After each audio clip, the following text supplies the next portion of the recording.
Good morning, good afternoon, good evening, wherever you are. Janet wrote me recently and she asked, am I going to have to speak Spanish when I arrived in Panama? And of course not. You don't have to do that. The standard answer about whether or not you should learn Spanish or use Spanish while you're here is a really very simple one, but I'm going to add a little bit more detail to it. But let's start with the standard. And the standard says that the more you speak the local language, the more involved you will be with the local culture, local people, the more you'll understand what's going on, and the easier life will be. Therefore, learning that language is very useful to you and can make your stay much more enjoyable. Well, all of that is true. Every word of that is true. But actually, we're all different, and we break into groups, and some groups have more difficulty with this than others.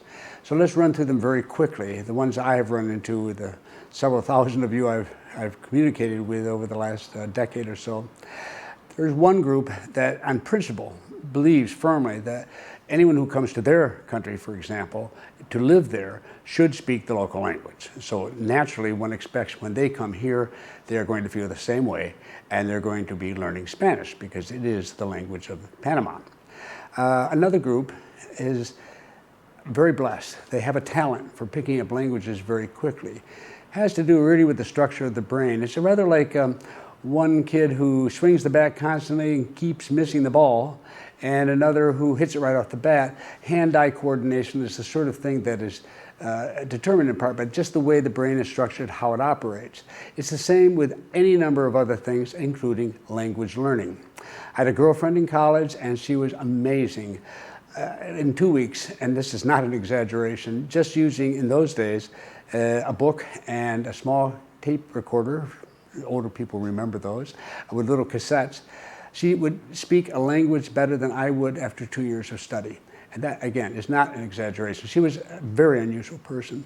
But I've also known people who've been very successful overseas and very happy, despite the fact that they haven't really ever mastered the language and they have to get along with a lot less. So natural abilities here have a lot of impact. This brings us to the groups of people who are most commonly will ask me about the importance of Spanish. And those are people who sat in secondary school rooms and suffered, trying to understand, trying to learn 5 or 6 or 12 different conjugations of verbs and trying to remember where all the funny little marks went, the accent marks and whatever. And you know, in the old days, for some of us at least, my age group for sure, we didn't have language labs. So we basically, our only chance to use the language was in the classroom, and that was pretty uncommon. So the result was, it was suffering. And every exam for many of these people was just misery. And even if they had some skill in learning the language, it was incredibly boring. And that alone left many of them with very little knowledge of that language. So today, 40 years, 30, 40, even 10 years later, folks have these difficult memories. They say, Bob, I just don't want to do that again. I don't want to put myself through that. I'd done that once. It did not work. I hated every minute of it. And that's one thing I don't want to have to do here. We don't have to do that here in Panama. Let me give you a little bit of an idea of what I'm talking about. Spanish spoken in Panama really breaks into 2 languages, you might say. One is the more formal Spanish, the proper one, the one that they attempted to teach you in school years ago. And that is used in government offices, business meetings, public presentations, and in the newspapers all the time. People understand it, it's not a problem. But in the streets, in the restaurants, in the stores of the city and of the country, a much simpler form of Spanish is conversational. It is that which is used just in people getting around, and everybody, regardless of background here, speaks that very simple conversational Spanish. And that's really all that 99% of you are ever going to need to speak. It's wonderful because now you talk about maybe one of the past tenses, they have 2, or the present, maybe a little of the future, and that's going to be enough to get by on.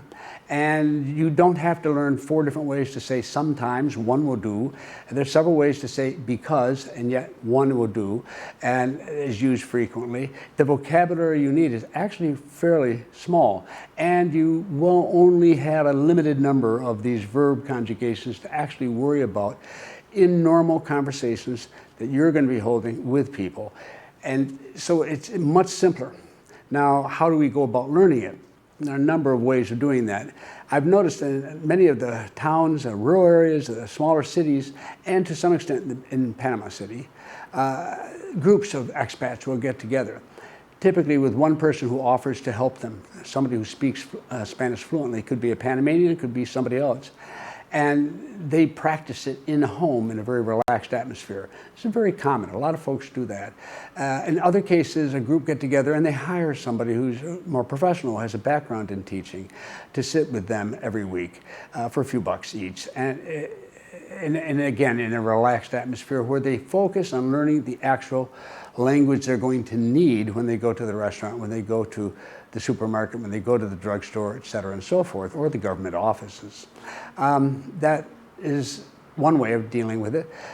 For those who like a structured atmosphere and a group of people in a more professional atmosphere, those are easy to find. There are lots and lots of Spanish schools directed toward expatriates here in Panama.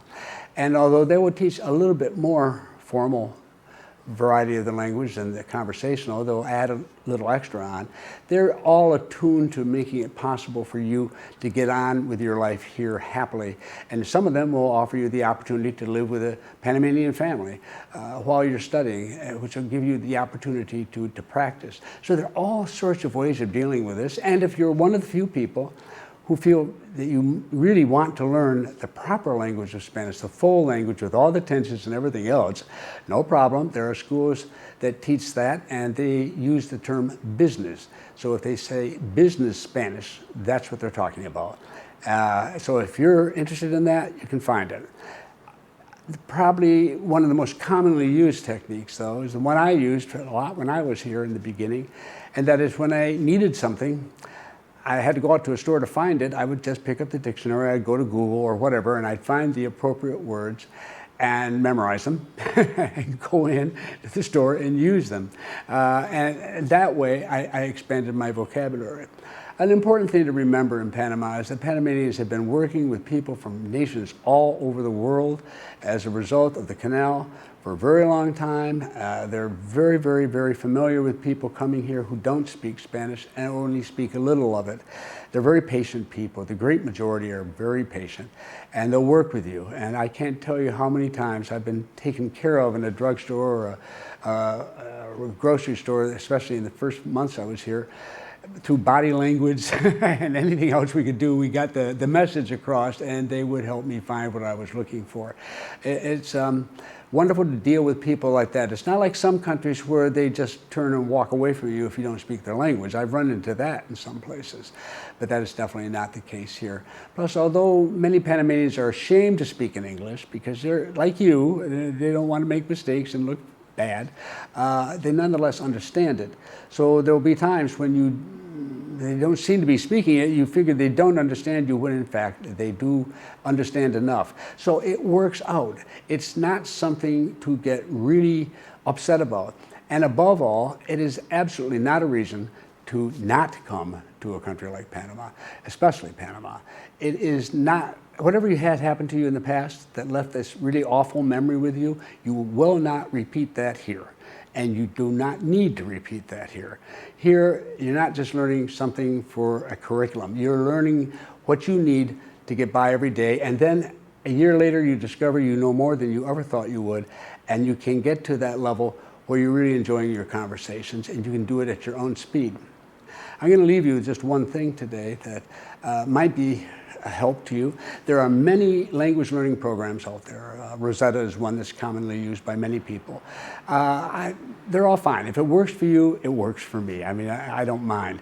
There is, however, one website that I do recommend for those who don't want to spend the money at this stage, but want to get some beginning, at least, of some understanding of Spanish. It's called Duolingo. That's spelled Duolingo.com. Duolingo.com. I'll put the address in the description below this video. It's totally free. It's free forever. And it moves you one small step at a time. You'll see when you begin it, it's very methodical. It's slow. It moves at your speed. And if you miss something, it'll go back and help you with it later. It's a very, very fine introduction with no tension, no stress. You don't have to worry about it. You just sit there and deal with it. And slowly but surely, you'll get some fundamental understanding of the language and some basic use of it. And when you arrive in Panama, you're not going to be Spanish speaking, but you're going to feel much more comfortable if you've got that sort of background, and you can begin to put it to use, and you can bring it right along with you and use it right here for the rest of your life if you want to. So that's just one comment. No, you do not have to speak Spanish to live in Panama, and some people don't. But it is a wonderful thing to have enough of it to be able to get around and do what you want to do and enjoy it, and actually have conversations with people that otherwise you wouldn't be able to talk to.